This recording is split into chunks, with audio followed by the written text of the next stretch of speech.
नमस्कार विद्यार्थियों, श्रीमती मोहरी देवी तापड़िया कन्या महाविद्यालय जसवंतगढ़ के यूट्यूब चैनल पर एक बार पुनः मैं आपका हार्दिक स्वागत और अभिनंदन करता हूं। मैं प्रवक्ता चंद्र प्रकाश गुर्जर। आज की क्लास हमारी बीए द्वितीय वर्ष के छात्रों हेतु इतिहास विषय की होगी। इतिहास विषय के दौरान हम आज अध्ययन करने वाले हैं जो मध्यकालीन क्षत्रिय शक्तियों के बारे में हम पढ़ रहे हैं। जो मध्यकालीन प्रांतीय राजवंशों का उदय हो रहा है उसके बारे में पढ़ते हैं। जब केंद्रीय सत्ता कमजोर पड़ती है दिल्ली सल्तनत, तो प्रांतीय राज्य किस तरीके से उभर के आते हैं जिसमें हमने गुजरात को पढ़ लिया है, मालवा को पढ़ लिया है और बंगाल को पढ़ लिया है। आज हम पढ़ने वाले हैं एक खानदेश राज्य के बारे में और खानदेश के शासकों के बारे में पढ़ने वाले हैं। सबसे पहले हम ये देखते हैं कि ये खानदेश कौन सा क्षेत्र है और ये राज्य कहाँ पे पड़ता है। तो मैं बताऊं, वर्तमान समय में जो महाराष्ट्र का क्षेत्र है और कुछ मध्य प्रदेश का क्षेत्र जो इनकी सीमाएं लगती है उस पे ये खानदेश स्थित है। और यहाँ पे जो यहाँ के शासकों के द्वारा जो खान की उपाधि धारण की जाती थी, इसी वजह से इसे जो खानदेश कहा गया। और बात की जाए, इसे दक्षिण का प्रवेश द्वार भी कहा जाता है, यानी दक्षिण भारत का प्रवेश द्वार किसे कहा जाता है?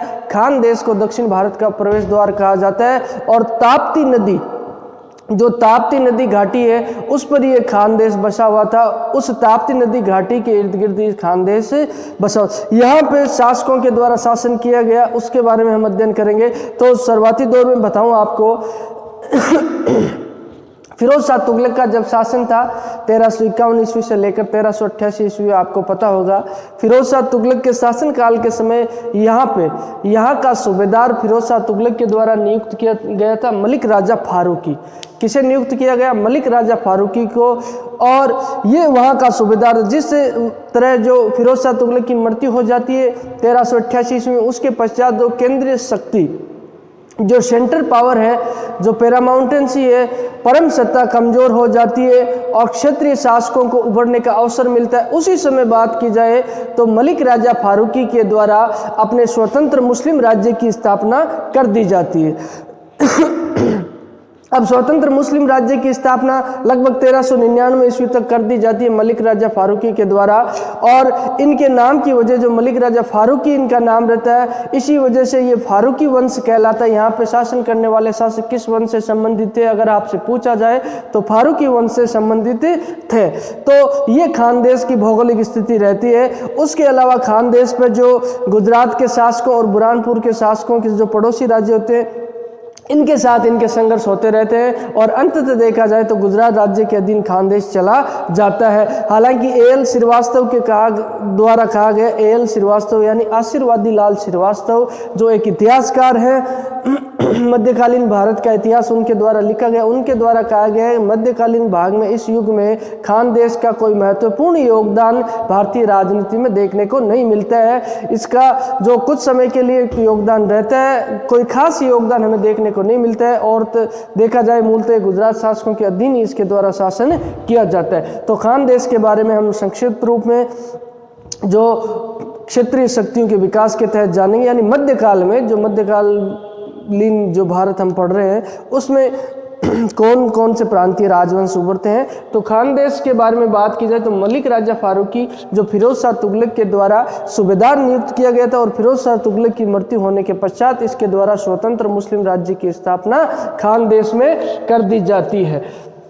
अब मलिक राजा फारूकी के द्वारा जब ये स्थापना की जाती है मुस्लिम राज्य की, उसी वक्त जो गुजरात के शासकों के द्वारा भी जो अपने साम्राज्य का विस्तार करने का प्रयास किया, उसी दौरान बात की जाए तो मुजफ्फर शाह जो गुजरात के शासक थे, हमने जो गुजरात राज्य के बारे में पढ़ा है, स्वतंत्र जो बात की जाए तो प्रांतीय राजवंशों के बारे में गुजरात के बारे में पढ़ लिया। महमूद बेगड़ा कई शासक होते हैं गुजरात में, तो मुजफ्फर शाह उस वक्त शासक थे। तो उनका युद्ध होता है मलिक राजा फारूकी के साथ और मलिक राजा फारूकी को उनके द्वारा पराजित कर दिया जाता है शुरुआती दौर में। तो जब मलिक राजा फारूकी की मृत्यु हो जाती है 1399 ईस्वी में, मलिक राजा फारूकी मर जाता है। इस युद्ध के पश्चात बात की जाए तो उसका बेटा बैठता है, मलिक नासिर सुल्तान बनता है। कहाँ का सुल्तान बनता है? ये खानदेश का सुल्तान बन जाता है। अब जिस तरह के पिता का संघर्ष भी जो गुजरात के शासक के साथ मुजफ्फर शाह के साथ होता है, तो उसी तरह बात की जाए तो पुत्र का भी संघर्ष जो गुजरात के शासक अहमद शाह उनके साथ संघर्ष होता है, लेकिन इस संघर्ष में भी मलिक नासिर पराजित हो जाता है। और बात की जाए मलिक नासिर की जो उपलब्धि एक सबसे अच्छी उपलब्धि मानी जाए तो असीरगढ़ का जो किला है, असीरगढ़ के किले को इसके द्वारा जीत लिया जाता है। और खानदेश का सबसे प्रसिद्ध किला है जो असीरगढ़ का किला ही माना जाता है। असीरगढ़ किले को खानदेश का सर्वाधिक प्रसिद्ध जिला माना। असीरगढ़ के किले पे बात की जाए 1601 ईस्वी में जो अकबर के द्वारा, मुगल बादशाह अकबर के द्वारा अधिकार कर लिया, असीरगढ़ को जीत के ही इस खानदेश को मुगल साम्राज्य में मिलाया जाता है। तो मलिक नासिर ने असीरगढ़ जीत लिया, लेकिन गुजरात शासक अहमद शाह से वह पराजित हो जाता है और उसकी अधीनता स्वीकार कर लेता है और उसकी अधीनता में ही यहाँ के खानदेश के शासकों के द्वारा शासन किया जाता है। तो और उसके अलावा मलिक नासिर की बात करें तो बहमनी पड़ोसी राज्य रहता है इनका, बहमनी राज्य, उसके बारे में हम और पढ़ेंगे जो आगे प्रांतीय शासकों के बारे में पढ़ेंगे। तो बहमनी राज्य का सुल्तान है, उससे भी मलिक नासिर पराजित हो जाता है और उसके अलावा 1438 ईस्वी में मलिक नासिर की मृत्यु हो जाती मलिक नासिर के समय खानदेश है जो गुजरात शासक से हार जाता है और वह उसकी अधीनता में शासन करता है। 1438 ईस्वी से लेकर 1457 ईस्वी तक जो मलिक नासिर के दो अयोग्य उत्तराधिकारी होते हैं उनके द्वारा शासन किया जाता है। उनका जो बात की जाए पुस्तकों में जिक्र देखने को नहीं मिलता है, उनके बारे में उनके नाम का जिक्र हमें देखने को नहीं मिलता है। तो 1438 से 57 तक दो अयोग्य शासकों के द्वारा शासन किया जाता है। उसके पश्चात 1457 ईस्वी में आदिल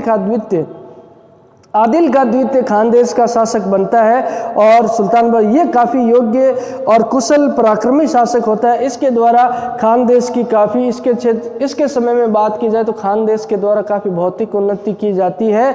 और इसी समय बात की जाए जो आदिल खां द्वितीय शासक बनता है, आदिल खां द्वितीय के समय जो राज्य की सीमाओं का विस्तार आदिल खां के द्वारा किया जाता है, प्रशासनिक व्यवस्थाओं में जो सुधार किया जाता है और शासन व्यवस्था को सुदृढ़ इसके द्वारा कर दिया जाता है। आदिल खां द्वितीय काफ़ी योग्य और पराक्रमी शासक बहमनी साम्राज्य में देखने को मिलता है। और गोंडवाना प्रदेश होता है, ये गोंडवाना प्रदेश महाराष्ट्र के पास, ये इसके जो आसपास का एरिया है महाराष्ट्र में, तो इस प्रदेश को आदिल खां द्वितीय के द्वारा जीत लिया जाता है और प्रशासनिक व्यवस्था में सुधार करते हुए जो शासन व्यवस्था को सुदृढ़ किया जाता है, राज्य की सीमाओं का विस्तार किया जाता है।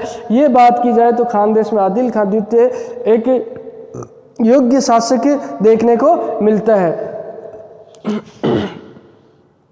अब बात की जाए तो 1501 ईस्वी में बात की जाए तो इसकी मृत्यु हो जाती है, आदिल खां द्वितीय की मृत्यु हो जाती है। और इसकी मृत्यु के पश्चात इसका भाई जो दाऊद नाम का होता है, ये दाऊद नाम का इसका भाई आदिल खां द्वितीय का भाई है, ये सिंहासन पर बैठता है और कुछ समय के दौरान ही इसके द्वारा शासन किया जाता है। ज़्यादा 7-8 वर्षों के लिए शासन करता है। 1508 ईस्वी में जो दाऊद की पुनः मृत्यु हो जाती है। अब दाऊद की मृत्यु होने के पश्चात 1508 ईस्वी में दाऊद का पुत्र गाजी खां सिंहासन पर बैठता है।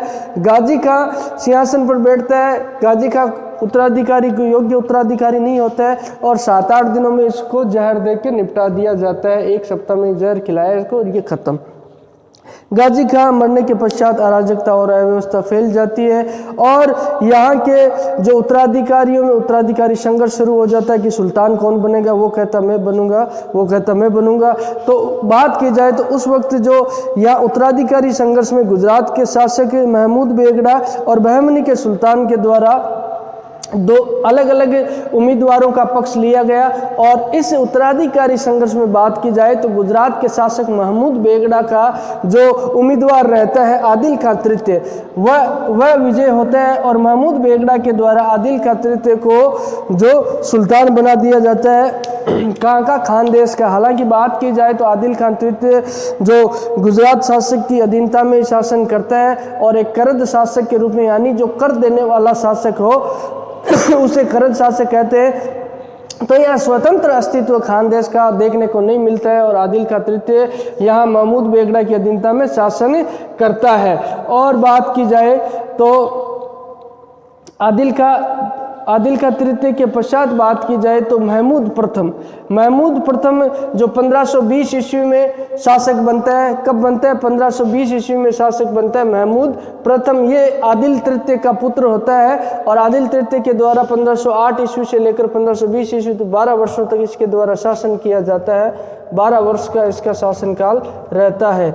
और उसके पश्चात जो महमूद प्रथम 1520 ईस्वी में शासक बनता है, ये भी जो गुजरात की अधीनता में शासन करता है, क्योंकि इसके पिता को जो आदिल खां तृतीय को गुजरात शासक महमूद बेगड़ा ने ही सिंहासन पर बैठाया था और उसके अधीनता में इसके द्वारा शासन किया जाता है।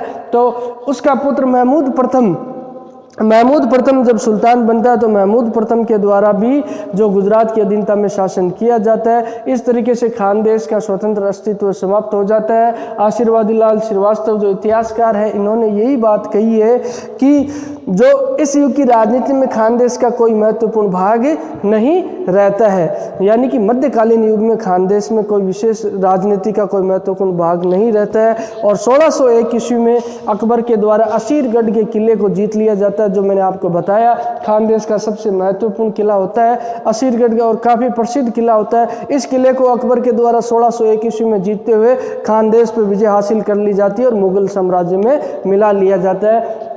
इस तरीके से खानदेश का पतन हो जाता है और पुणे जो केंद्रीय शक्ति के अधीन हो जाता है।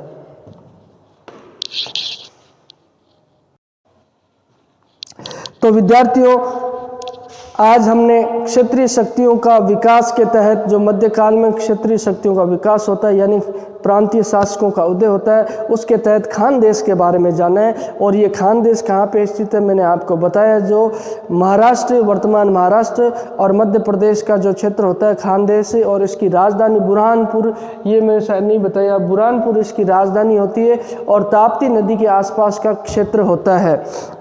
दक्षिण भारत का प्रवेश द्वार भी इसे कहा जाता है, दक्षिण भारत का प्रवेश द्वार इसे कहा जाता है। और यहाँ के शासकों के द्वारा जो खान की उपाधि धारण करने की वजह से ये खानदेश कहलाया। और फारूकी वंश के शासकों के द्वारा शासन किए जाने पर इस वंश का नाम जो फारूकी वंश, यहाँ पे शासन करने वाले वंश को फारूकी वंश कहा जाता है, जो मलिक राजा फारूकी के नाम की वजह से कहलाता है, क्योंकि प्रथम सूबेदार यही होता है मलिक राजा फारूकी। इसके द्वारा फिरोज शाह तुगलक की मृत्यु के पश्चात इस क्षेत्र में स्वतंत्र मुस्लिम साम्राज्य की स्थापना कर दी जाती है, मुस्लिम राज्य की स्थापना की जाती है।